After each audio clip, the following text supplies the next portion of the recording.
What's up, soldiers? Chris here, CaribbeanPod.com. Always a pleasure having you guys in the kitchen with me. This recipe is inspired by a conversation I had with my friend JW. Jason, we doing it. Hey Chris, when you gonna drop that Jamaican steamed fish recipe for us? Now I did something 2010, 2011, something like that, but this is an enhanced version of that same recipe. Now, here's the thing, my Jamaican brothers and sisters, you will see some differences because this is Uncle Chris's recipe. This is not your recipe, it's not your mommy's recipe. I'm not trying to disrespect anybody, but everything I do is based on flavor, common sense, and tasting good at the end. So stay tuned, you're gonna love this one. Jason, I have you. And my sous chef is trapped behind the door today. Yo, Polly. Every time I'm filming, this little fellow always wants to... Yeah, he's talking. Your camera's on you, man. You got something to say to the people? What else you got to say? That's it?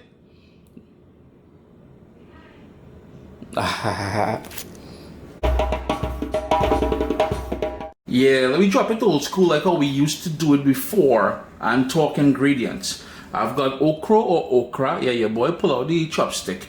Okra, we've got the juice of a lemon, we've got some parsley, we've got about 5 cloves of garlic, some bell peppers or sweet pepper. This here is what we call christophene or chocho, some people call it chayote. This is how it was, and all you would do, you would cut it in half and core the inside. I left the skin on and I cut it up into wedges. We've got onion, I've got a tomato, thyme, Scotch bonnet pepper, Caribbean sunshine. We can't go on without that. We've got some carrot, some scallion, and pumpkin. If you wanted to make it more complete, a more complete meal, by all means, put some potato in there. You know, if you have Yukon Gold or whatever like potato that you like, sweet potato, yeah, rock that. Yeah, so let's just peep the fish for a second. And if you follow me on TikTok, my TikTok channel, is that what you say? Well, tiktok.com/CaribbeanPod. Anyhow, we had a sort of a discussion about that red snapper over there. We've got 2 red snapper. They're small, maybe about 3/4 pound each. Now, what you're looking for when you're buying the fish is something that's firm. Notice my finger, when I go in there, it's coming back up. It's not remaining in the fish. If you put your finger in there and that fish, it leaves a sort of indentation, bounce out of there, leave that fish right there. I got the fishmonger to scale it and to remove the top fins and the side fin. I left the back here, presentation. We're leaving that for presentation, but if that's not your thing, you can chop that off. Now, I know a lot of people squirmish about the head. A lot of flavor in that head. If you're squirmish, you can ask the fishmonger to cut that out for you. The other thing you're looking for is gills, and the gills have been removed, but you're looking for nice red gills. You're looking for eyes, which are clear. Notice how clear these are.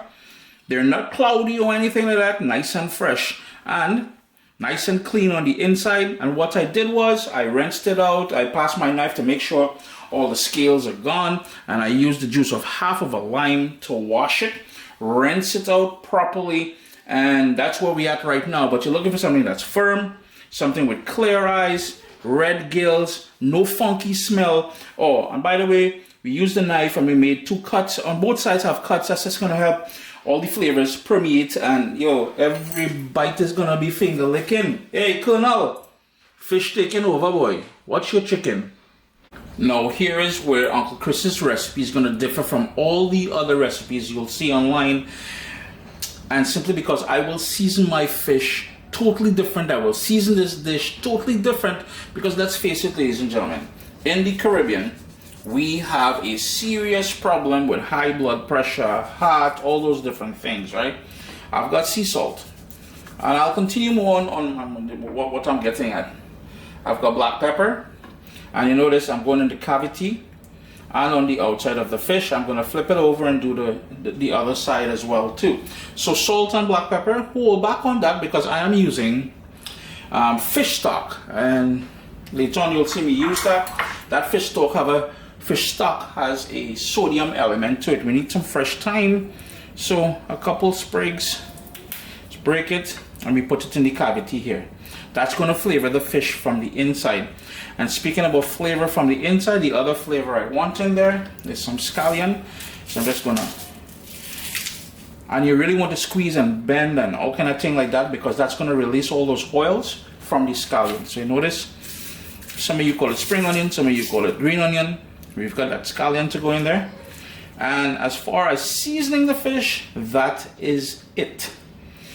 You notice we didn't do any sort of Maggi or you know what, let me call names, but that powder stuff, that all-purpose seasoning, that we're so addicted to it in the Caribbean now, and that thing is just loaded with sodium, and we shouldn't be doing that. I'll flip it over and salt and pepper. Irie?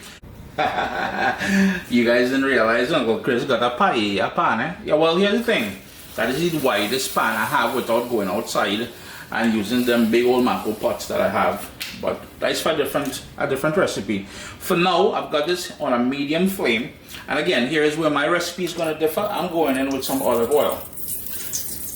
Most people will use butter, but we're talking sodium, we're talking cholesterol, we're talking all those things. And we just talked about it. We're trying to make it a little bit more healthy. It's a little bit too hot, so I'm going to turn down my heat. And we're going to go in with the onion, the garlic, some more of that fresh thyme, the bell peppers. Give that a little quick little stir, and my heat is on low. I just want that to sweat down and start releasing all those flavors. I'm gonna hit it with some fresh ground black pepper. And speaking about pepper, I've got Caribbean Sunshine here. You can float this later on whole if you don't want so much of the heat. I want a little bit of spice. So I'm gonna go in with 3 slices. That is the bottom part of it.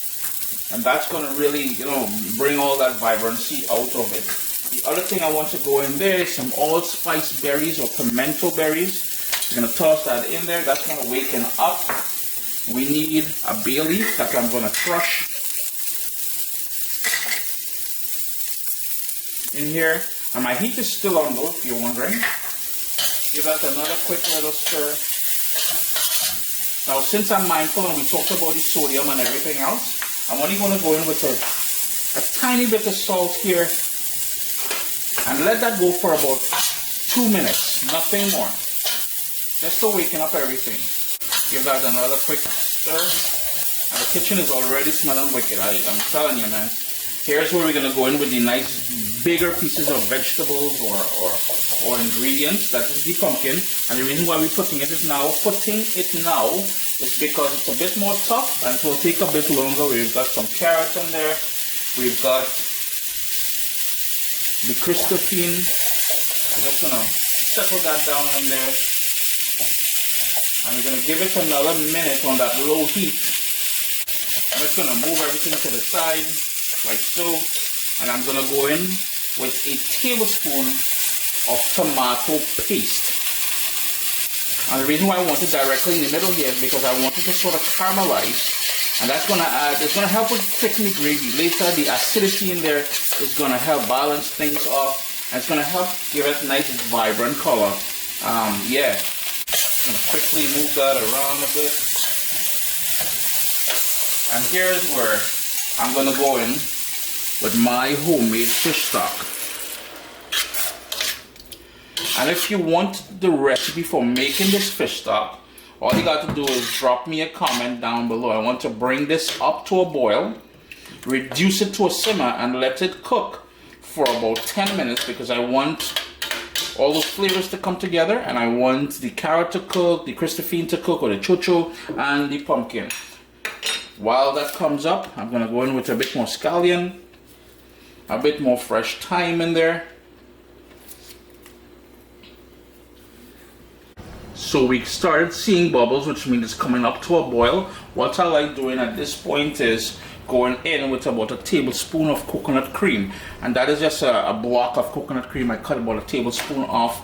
I want that to help bring in more flavor because, like I said, we are not using all those powdered flavor ingredients most recipes will call for. The coconut milk is just a nice addition. Once it comes to a vigorous boil, I'm going to turn it down, and we want to make sure that coconut milk melts down in there. If you have coconut powder, you can put coconut powder in there, but the whole idea is to give it the hint of that coconut in there. We've had that bubble going for about 7 minutes. The everything is starting to get tender, and that is exactly where we want it to be. I don't want anything to fall apart. What I forgot to mention, ladies and gentlemen, is if you were putting potatoes in here, but whether it's your regular, what most people call Irish potato, I call it potato, but or sweet potato, whatever in here, you would have put it together with the pumpkin and the christophene. Yeah.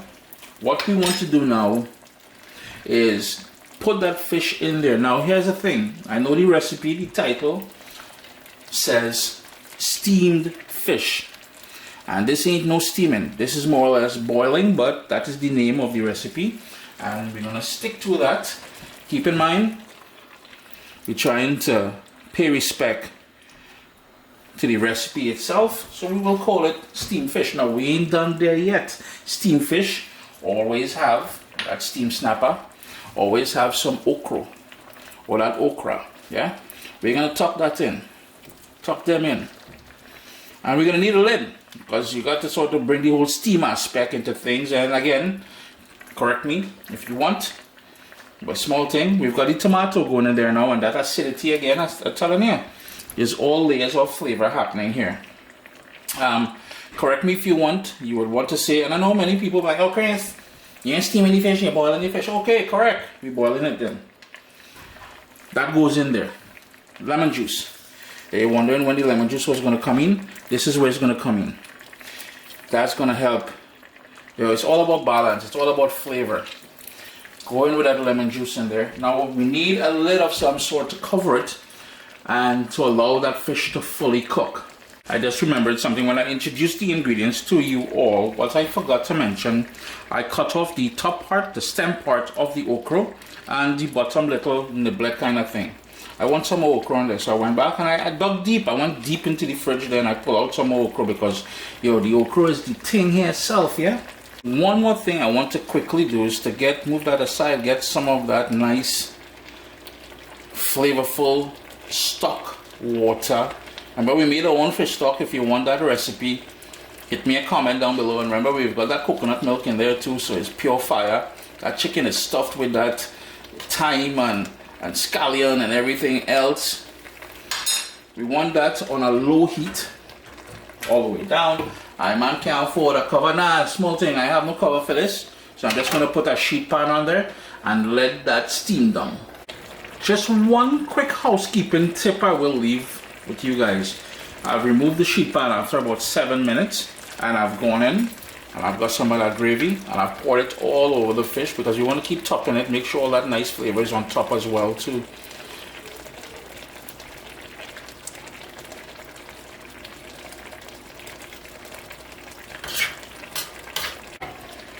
Yeah, it's been about 11 minutes since we added the fish in there. It's been on that sort of boil. Remember, we're trying to what we call steam, but it is all done. I'm going to take my stove off in a second, but before I do, as I always do with many of the dishes I make, I'm going to allow it to rain some parsley, and that parsley is just going to brighten it up and make it nice and tasty even more. And a bit more of that lemon juice. I'm just cupping so I don't get the seeds in there. Now here's the thing, ladies and gentlemen, we went through this. I explained why my recipe differs from the traditional Jamaican recipe. Jamaican steamed fish with okra. If you want it, we got pumpkin in there, we got carrots in there, we got tomato in there. There's all kind of niceness in there.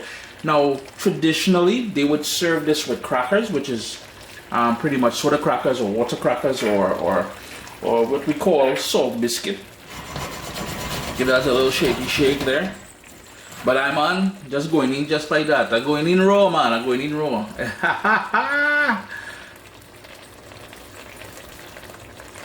Sup, soldiers?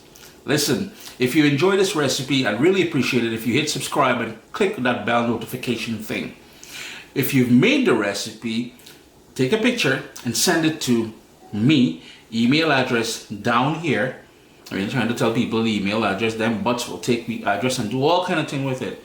And tag me on Instagram at Caribbean Pot. I really appreciate you guys, and thanks for being in my kitchen with me today. Irene? Now, I know some of you will be asking, well, Chris, do you see the flakiness now? Well, look at that. We pull back that skin, and we're just pulling back on that flaky, lovely red snapper. And yeah, boy, I'm going in with a little tasty taste here. Look at that nice flakiness. But before we do, hold on. Let me put a little gravy on that. Yeah. Now, if you wanted to put the okra in there earlier on, you can do that. But I like my okra with a bit of body, a bit of texture. Going in. Mama, yo.